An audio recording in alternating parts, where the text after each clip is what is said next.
Okay, Dan.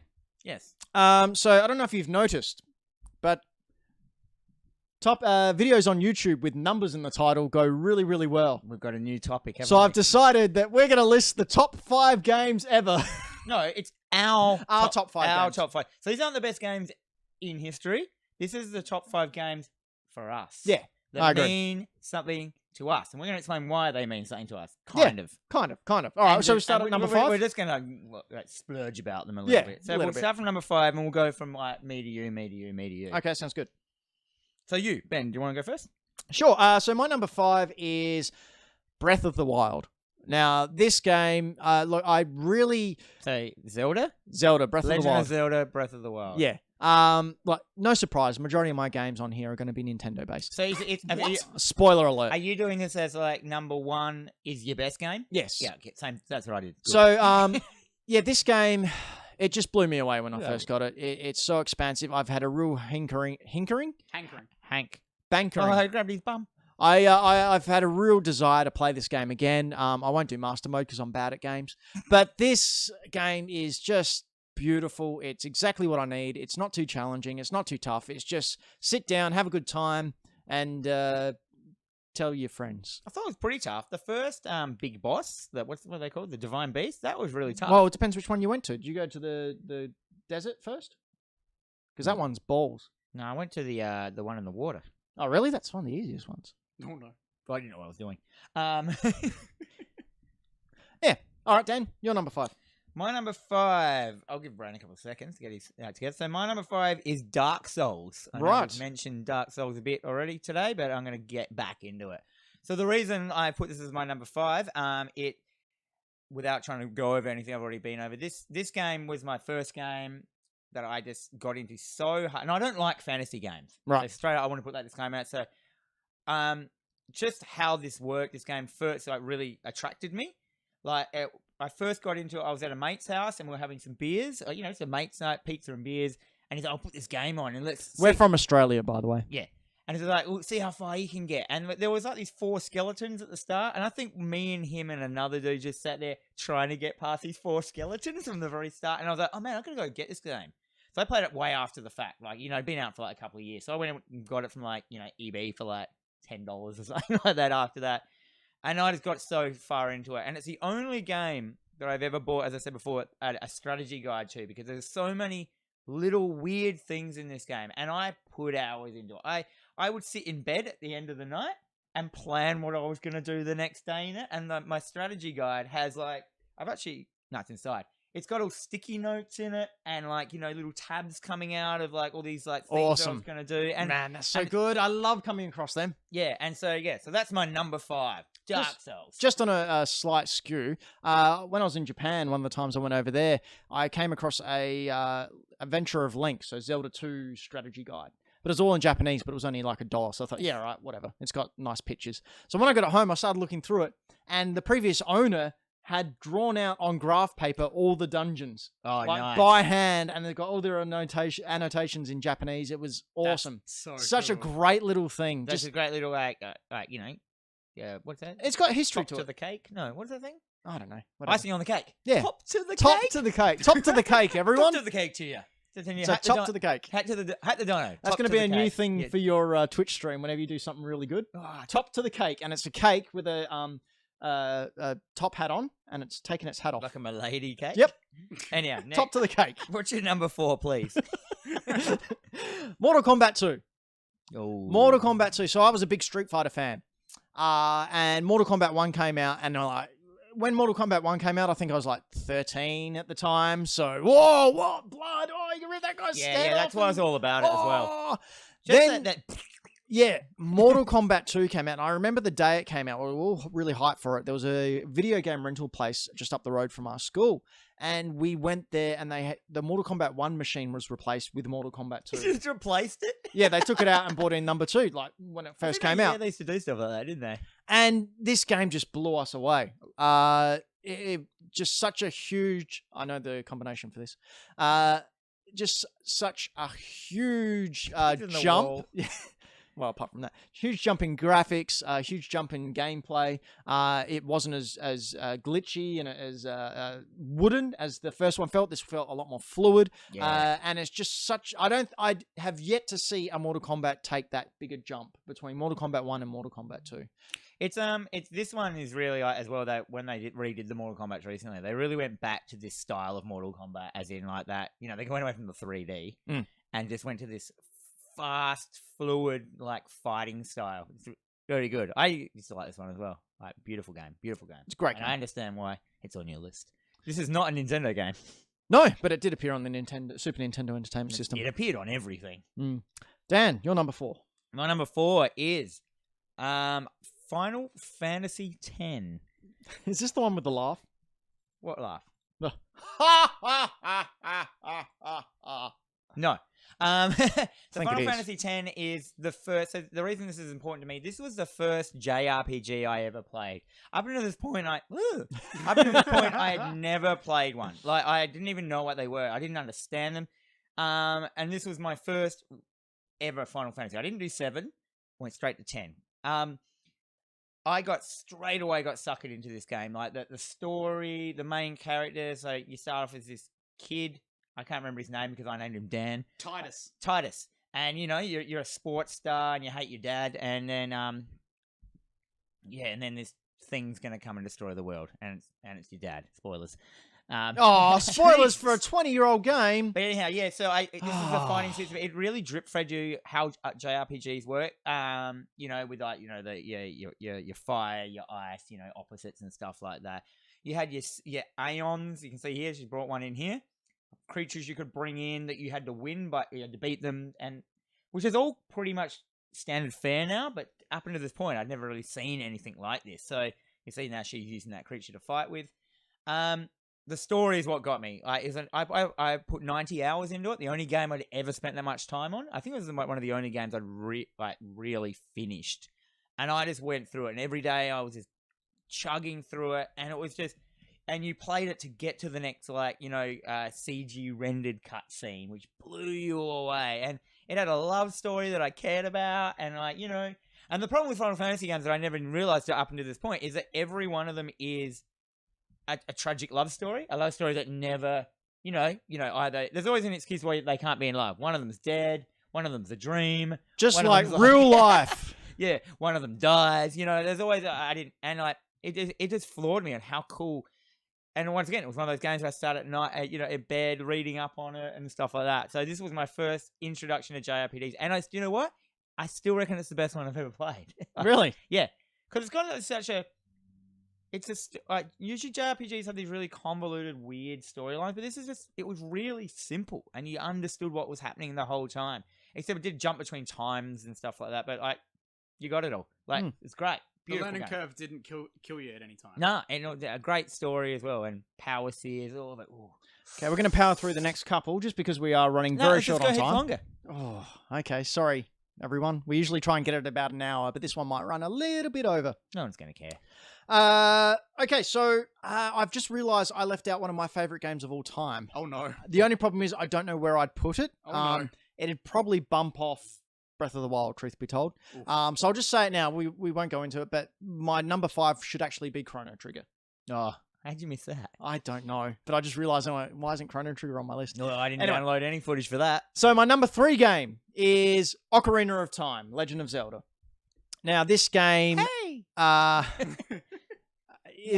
I played this game so much, over and over and over. I do absolutely everything. I get all the heart pieces. I got all the Skulltulas.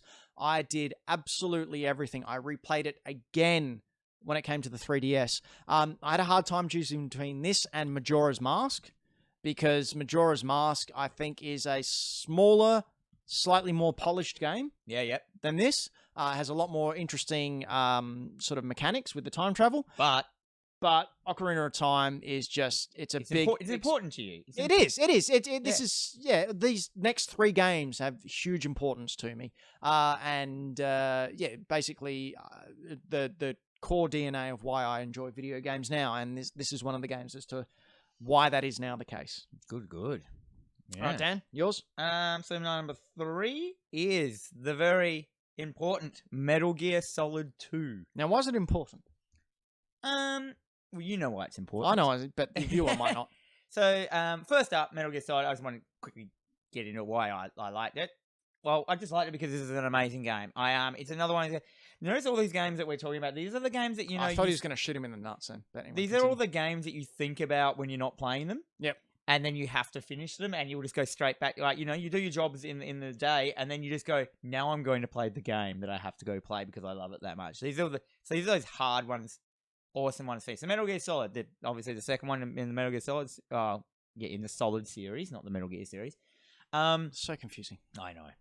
But, so this game, to me, what made it amazing is a certain bit in the game that, like, where the game basically starts to turn against you as the player. And that all happened to me one night after I'd gone out. I was young. I'd been drinking. I was out drinking in the town. I thought, I'll come home and play a bit of it was in my mind. I'll play a bit of Metal Gear too. So I get home and I start playing it. And for some reason, my character is naked, running around holding his hands over his old fella. His nether regions. And then the game keeps calling me in it's like walkie-talkie system, which you can see here, and abusing me for playing the game too long. It's like, what are you doing? You've been playing this game for 30 hours. Don't you have a life? And I was like, what's going on? So that was what did it for me. And Kojima. This is a Kojima game, and there's so many weird, amazing Easter egg things in this game that actually kind of scare you when you're playing it because it's so weird. And then at the end, it has this scene at the end, the most what has been labeled the most profound moment in gaming history, where Kojima. This game came out when 2001, I think. 2001. So what are we saying? Like 18 years ago? Yep.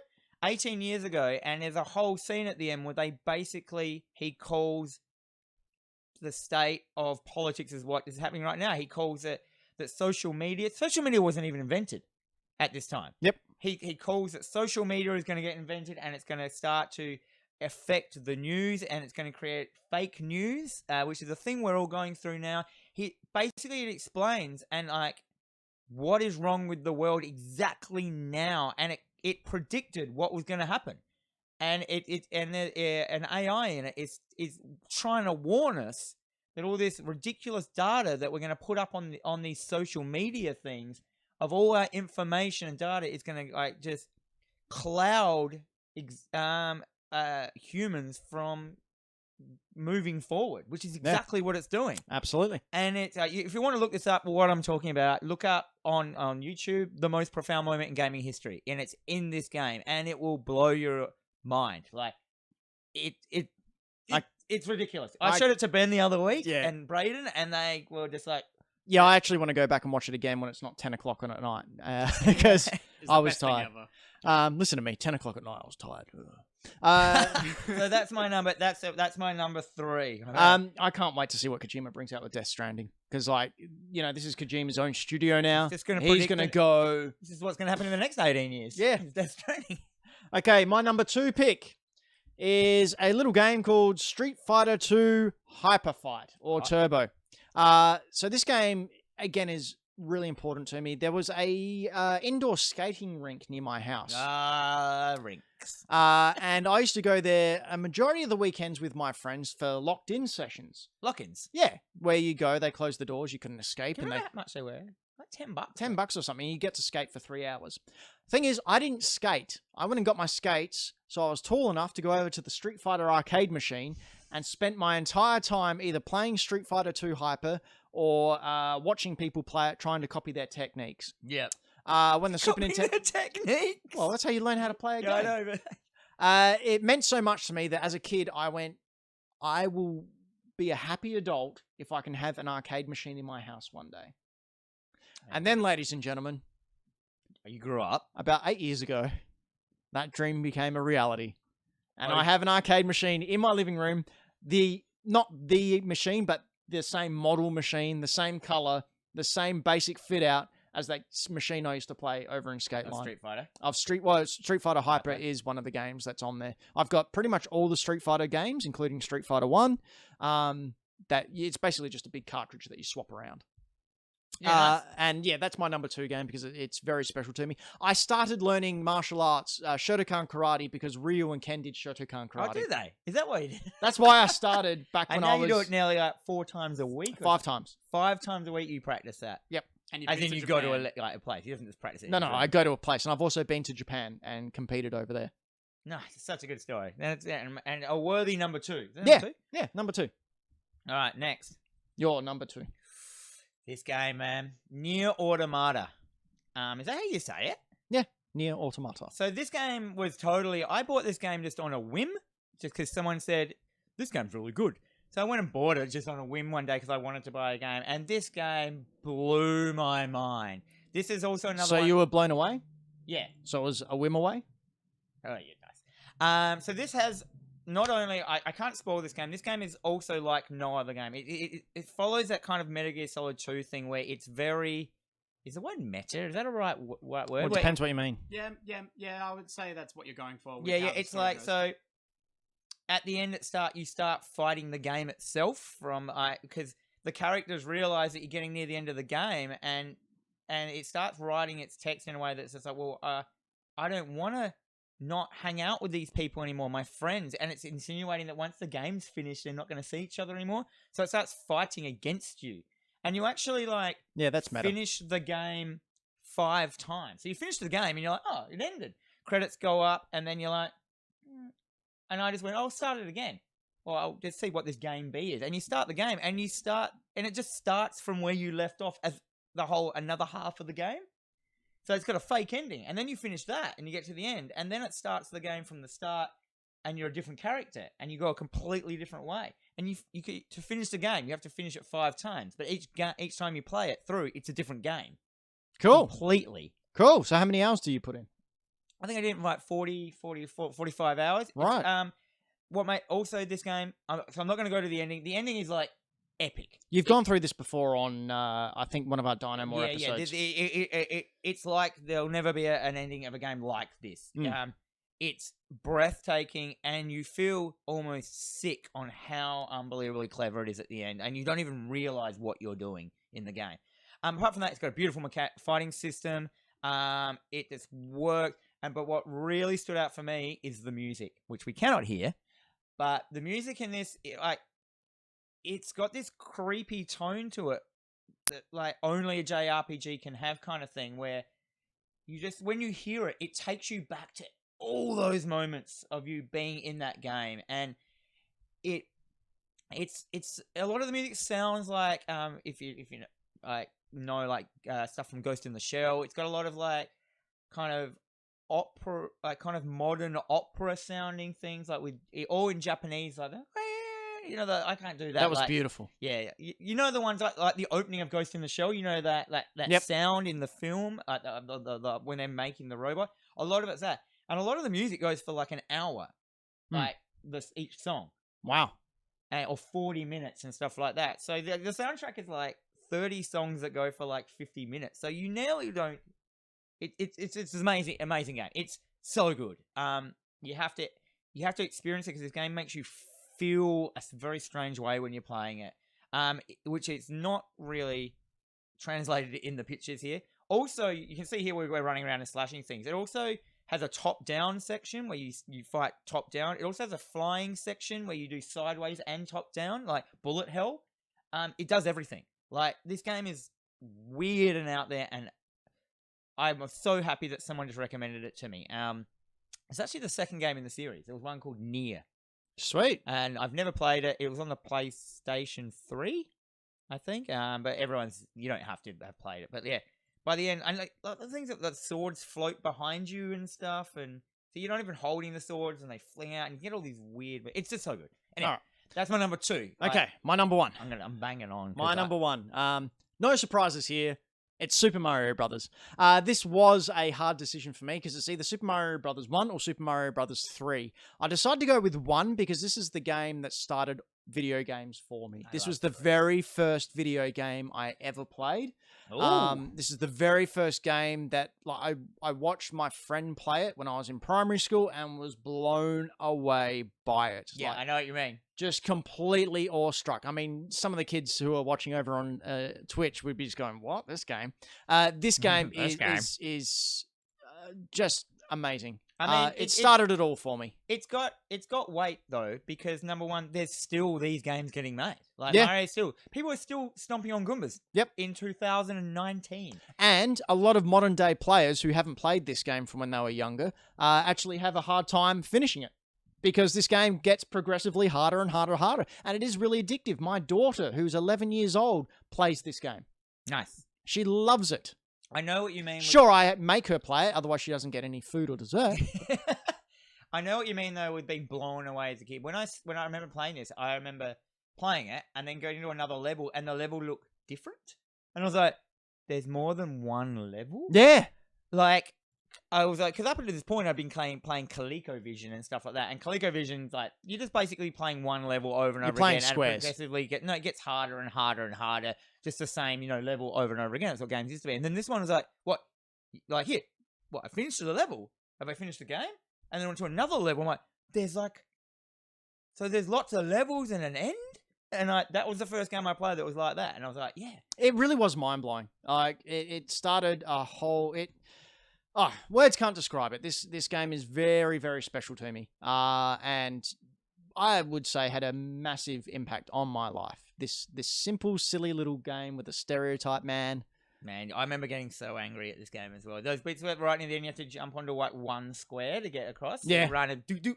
That was so hard. And as a kid, like, it was so much stress. No, it was. It took me ages to finish it, but, I did numerous times. Could never do Those like bloody the... the maze levels were the worst. Oh, with the... Ding! Yeah. I used to have to play it with the sound down because, my parents. So it took me a while to learn because there was no internet back then. You just had to try trial and error. I learned from one of my friends that you had to go a certain way in order to get through it. Anyway, that's my number one. Yeah. Dan. Oh, yeah, my number one. So my number one is, probably no surprise to a lot of people who know me here, is Half-Life. Half-Life 1. I was like, yeah, sure. I thought it was Dance Dance Revolution. Oh, it might be. Maybe in a different lifetime when I'm a terrible person. But Jesus. So Half-Life, I was like, is it Half-Life 2? Is it Half-Life 1? And when I thought about it, it's Half-Life 1. This game revolutionized first-person shooters for me. Up until this point, I don't think first-person shooters to me had a story.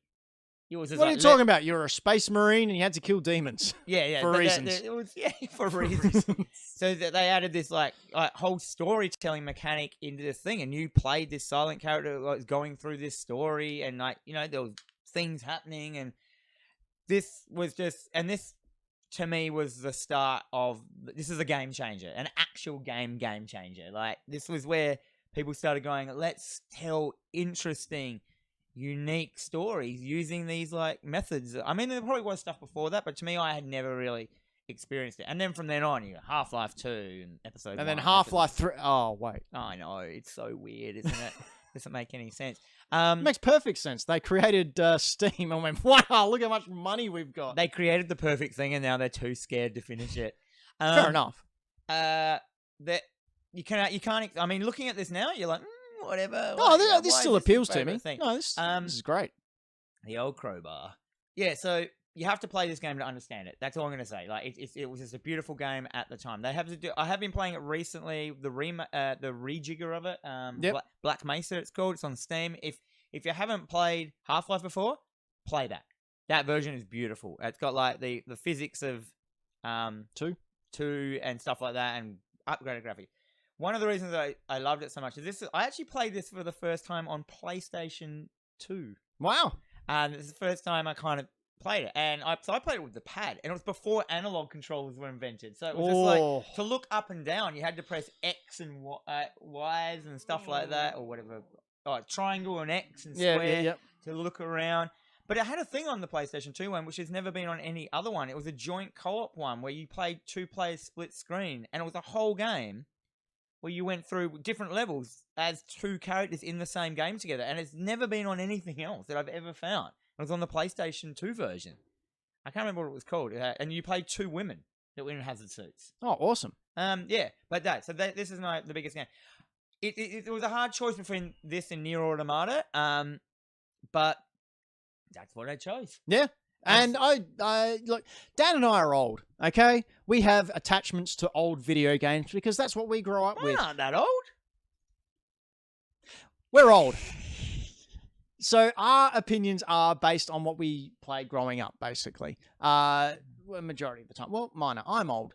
All right, leave me alone. That's my point. Leave me alone. All right, we are rapidly running out of time, so we're going to skip the little Pokemon or medical prescription segment. We'll save that for next show. But we will play Dan versus the World. Dan versus Brayden. So it is usually Dan